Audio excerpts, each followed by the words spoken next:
எங்களுக்கு சாமி நம்பி வந்துட்டு எங்களுக்கு சாமி நம்பி வந்துட்டு 92 வயதுல ஒரு எல்லைச்சாமி, 72ல கோட்டையில் ஒரு எல்லைச்சாமி.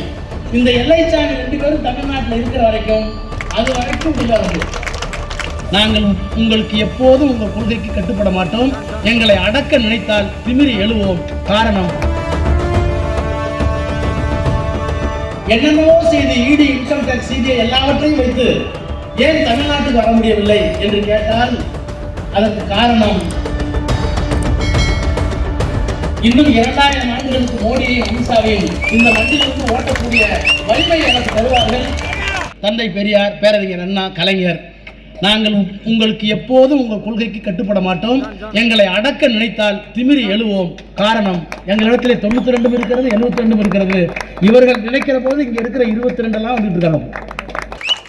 என்ன காரணம் என்றால் பெரியார் பற்ற வைத்த நெருப்பு இன்றைக்கு இந்தியாவிற்கு தேவைப்படுகிறது என்பதைத்தான் அகிலேஷ் யாதவாக இருந்தாலும், மம்தா பானர்ஜியாக இருந்தாலும், வேறு கூட்டணி கட்சிகள் யாராக இருந்தாலும் எங்களிடத்தில் பேசுவது இவ்வளவு தந்திரங்களை செய்து, இவ்வளவு பொய் வாக்குறுதிகளை கொடுத்து, மத வெறியை தூண்டி, என்னென்னவோ செய்து இடி, இன்கம் டாக்ஸ், சிபிஐ எல்லாவற்றையும் வைத்து ஒவ்வொரு மாநிலத்திற்குள்ளேயும் நுழைகிறார்களே, நுழைய முடிகிறது.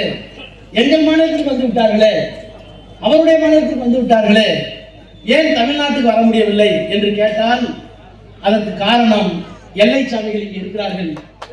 92 வயதுல ஒரு எல்லைச்சாமி, எங்களுக்கு சாமி நம்பி வந்துட்டு உங்களை நடத்தும். 72ல கோட்டையில் ஒரு எல்லைச்சாமி. இந்த எல்லைச்சாமி 2 பேரும் தமிழ்நாட்டில் இருக்கிற வரைக்கும் பெரியார், அண்ணா, கலைஞர் எல்லோரும் உயிரோடு இருப்பது அர்த்தம். அது வரைக்கும் உள்ளார்கள். அதுதான் சூத்திரம். எனவே நமக்கு வேலியாக இருக்கின்ற 2 தலைவர்களையும், தத்துவத்திற்கு ஒரு தலைவர் 92 வயது, தத்துவத்தை கொண்டு ஆட்சி நடத்துகிற இன்னொரு தலைவர் அவருக்கு 72. இந்த 72ம் 92ம் இணைந்து இன்னும் 2000 ஆண்டுகளுக்கு மோடியையும் அமித்ஷாவையும் இந்த மண்ணிலிருந்து ஓட்டக்கூடிய வலிமை எனக்கு தருவார்கள். எனவே இந்த ஆட்சி தொடர வேண்டும். குறை சொல்றதுக்கு வழியே இல்லை, வேற ஏதோ சொல்லி பார்க்குறாங்க.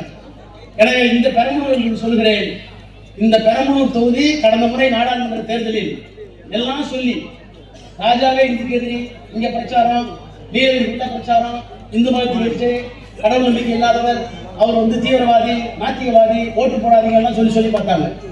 போன தடவை நீலகிரி 220, இந்த பிரச்சாரத்துக்கு முன்னாடி 280.